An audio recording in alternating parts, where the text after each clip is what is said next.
నమస్తే, welcome to our channel. నేను మిషాల్ని. ఈ రోజున రైతుల సమస్య తీర్చడానికి మాజీ ముఖ్యమంత్రి జగన్మోహన్ రెడ్డి ప్రెస్ మీట్ పెట్టి ప్రెస్ మీట్లో కొన్ని కీలకమైన అంశాలు అయితే మాట్లాడాడు. ఏపీ రైతులకు కావచ్చు, ప్రజలకు కావచ్చు, వాస్తవాలు తెలియాలి అంటున్నారు జగన్మోహన్ రెడ్డి. వాళ్ళ హయాంలో ఏమో రైతులు ఒక పండగ వాతావరణం లాగా చేసుకున్నారు. ఇప్పుడు కూటమి ప్రభుత్వం వచ్చిన తర్వాత రైతులు రోడ్డున పడ్డారని జగన్మోహన్ రెడ్డి వ్యాఖ్యల్ని ఏ విధంగా చూడాలి? ఇలాంటి అంశాలన్నీ చర్చించే ముందు స్టూడియోలో ఉన్నారు ప్రముఖ రాజకీయ విశ్లేషకులు అడుసుమల శ్రీనివాస్ గారు ఉన్నారు. వారిని అడిగి విషయాలను తెలుసుకునే ప్రయత్నం చేద్దాం. నమస్కారం సార్. నమస్కారం. సార్, ఈ రోజు జగన్మోహన్ రెడ్డి ప్రెస్ మీట్ పెట్టి ఇప్పుడు ఏపీ రైతులు తీవ్రంగా ఇబ్బంది పడుతున్నారు, పంటల బీమా లేదు, ఇన్పుట్ లేదు అని జగన్మోహన్ రెడ్డి వ్యాఖ్యలను అసలు ఫస్ట్ ఏ విధంగా చూడాలి సార్? ఇప్పుడు యాక్చువల్గానే క్రాప్ హాలిడే అని ప్రకటిస్తూ ఉంటారు రైతులు. అంటే లాభసాటిగా లేదని కానీ వాతావరణం అనుకూలించగానే ప్రభుత్వాల మీద ఆగ్రహంతో కానీ క్రాప్ హాలిడే చేస్తారు. అదో రకమైన నిరసన కూడా. అంటే పరిస్థితులు చాలా ప్రతికూలంగా ఉన్నప్పుడు వాళ్ళు నిస్సహాయ స్థితిలో ఏమీ చేయలేక క్రాప్ హాలిడే అని ప్రకటిస్తారు. అలాంటిది వీళ్ళ నాన్నగారి హయాంలో రైతు బాంధవుడు జలయజ్ఞం చేశాడు, అపర భగీరథుడు అని చెప్పుకున్న రాజశేఖర రెడ్డి గారి హయాంలో ఓసారి క్రాప్ హాలిడే ప్రకటించారు రైతులు. మళ్ళా అరుదైన గౌరవం ఈయనకి దక్కింది. జగన్మోహన్ రెడ్డి హయాంలో కూడా క్రాప్ హాలిడే ప్రకటించారు. అంటే నువ్వు రైతులకి ఏం చేసావో, నువ్వు ఉన్నప్పుడు రైతులు సుఖ సంతోషాలతో ఉన్నారని చెప్పుకుంటాను చూసావా, అది అభూత కల్పన అనేటువంటిది దీని ద్వారా స్పష్టమవుతుంది. రైతులు అనేటువంటిది ఎప్పుడు సంతోషంగా ఉంటారంటే తను పండించిన పంట సమయానికి చేతికొచ్చి ఏ ఆటంకాలు లేకుండా సరైన దిగుబడి వచ్చి మద్దతు ధర తన కష్టానికి సరిపడగా ధర లభిస్తే తృప్తిగా సంతోషంగా ఉంటాడు. ఈ స్టేజ్లో ఏ స్టేజ్లో అయినా సరే ఎక్కడో చోట దెబ్బ పడుతుంది రైతుకి. కారణం ఏంటి? విత్తనాలు జల్లిన దగ్గర నుంచి మొదలు పెడితే పంట చేతికొచ్చి లోపల అనేక గండాలు ఆటంకాలు దాటుకుని బయటకు వస్తున్నాడు. పంట చేతికి వచ్చిన తర్వాత అది అమ్ముకోవడం సమస్య, అమ్మటం మొదలుపెట్టిన తర్వాత ధర సరైన ధర రావటం సమస్య, అమ్ముకున్న తర్వాత డబ్బులు చేతిలో రావటం సమస్య. ఇవన్నీ అనుభవించారు నీ హయాంలో. ఇందులో కనీసం 2 అనుభవించారు. ఇప్పుడు ఆ ప్రకృతి ప్రకోపిస్తే తప్ప రైతుకి నష్టం లేదు. ప్రకృతి నువ్వు కానీ నేను కానీ ఎవడ ఆపలేడు. వాళ్ళు చేయగలిగింది ఏంటంటే ముందస్తు జాగ్రత్తలు తీసుకుంటున్నారు, ప్రాణ నష్టం లేకుండా చూసుకోగలుగుతున్నారు. పంట నష్టానికి ఎన్యూమరేషన్ చేసి కొంత నష్టపరిహారం ఇప్పించగలుగుతున్నారు. గిట్టుబాటు ధర అనేటువంటి డిమాండ్ అండ్ సప్లై మీద ఆధారపడి ఉంటుంది. నువ్వైనా నేనైనా ఇంకొక అయినా ఎవరైనా నీ ప్రభుత్వ హయాంలో చాలా సంతోషంగా ఉన్నారని చెప్తున్నా కదా. రైతులు ఈ పంటలు పండించి వాళ్ళ చేతికి వచ్చి కమర్షియల్గా వచ్చి, అంటే ఇందులో పప్పు ధాన్యాలు, కమర్షియల్ క్రాప్స్ కొన్ని ఉంటాయి, అలాగే ఉద్యానవన పంటలు, వేటిల్లోనూ కూడా డిమాండ్ అండ్ సప్లై పరిస్థితిలోనే వ్యవసాయదారుడి పరిస్థితి ఉంటుంది రైతుకి. వాళ్ళు చాలా సంతోషంగా ఉండాలంటే నువ్వు కానీ లేకపోతే ఇంకో ఏ ప్రభుత్వం ఉన్నా కానీ వాళ్ళకి మద్దతు ధర ప్రకటించడానికి అవకాశం కూడా ఉండాలి. అక్కడ మ్యాక్సిమం వాళ్ళు చేస్తున్నారు. అసలు చంద్రబాబు నాయుడు గారు చాలామంది చెప్పుకోరు కానీ ధరల పతనం అయినప్పుడు వాటిని ప్రభుత్వమే కొనుగోలు చేసి అమ్మించిన, రైతు బజార్లో అమ్మించిన చరిత్ర ఉంది ఆయనకి.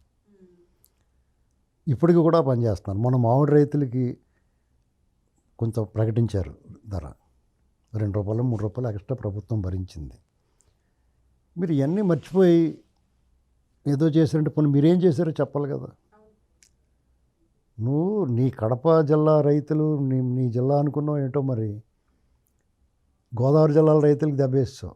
అరటికాయలు కరోనాలో, అరటిపళ్ళు అక్కడి నుంచి తీసుకొచ్చి ఇక్కడ అమ్మారు, అక్కడ అమ్ముకోలేరా? మరి ఇక్కడ వాళ్ళు ఏమైపోతారు? మరి ఆ రోజు ఆహాకారాలు చేశారు వీళ్ళు, సర్వనాశనం అయిపోయారు. దాని తోడు మళ్ళీ తుఫాన్లు ఏంటండి.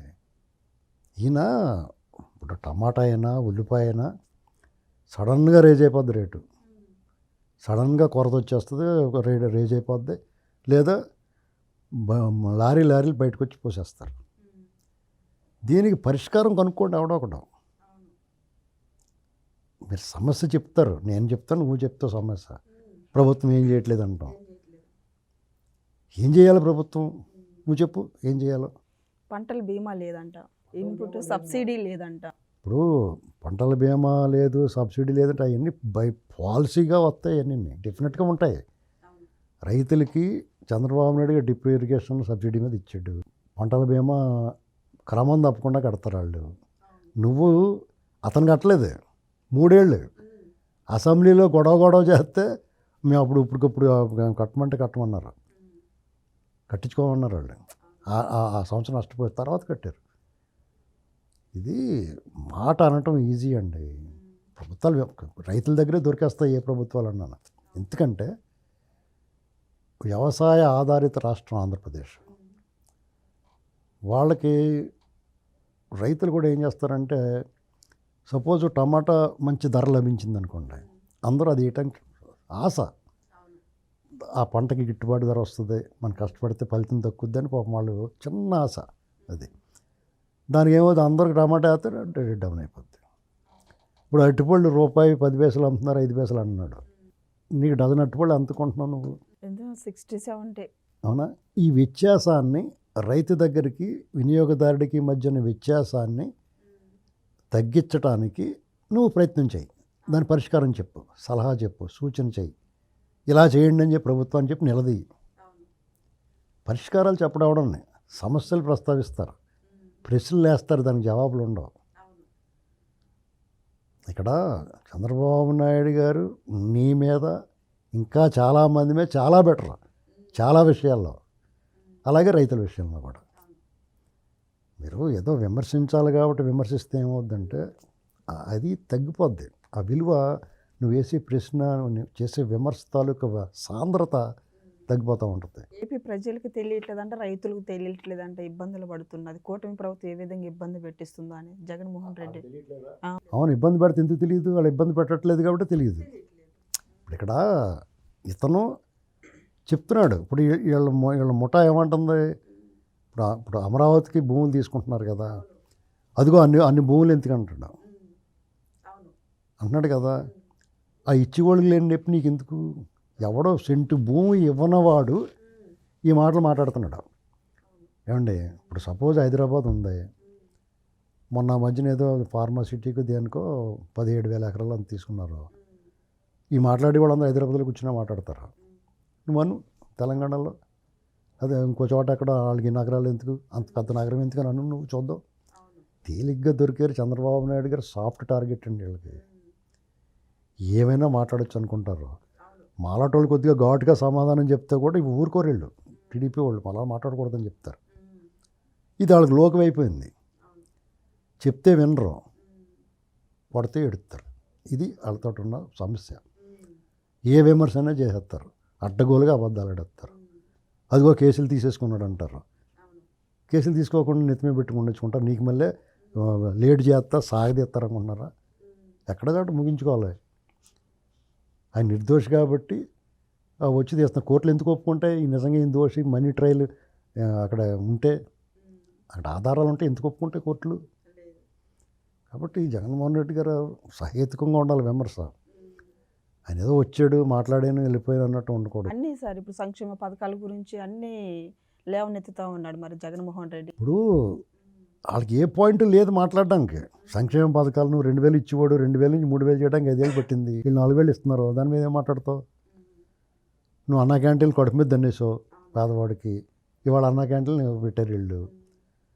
అసలు నేను ఇక నుంచి నేనేం చేస్తానంటే, రోజుకి ఇతను చేసిన అరాచకాల మీద, అన్యాయం మీద 2 సబ్జెక్టులు తీసుకుని మాట్లాడాలి, కంటిన్యూగా మాట్లాడాలి.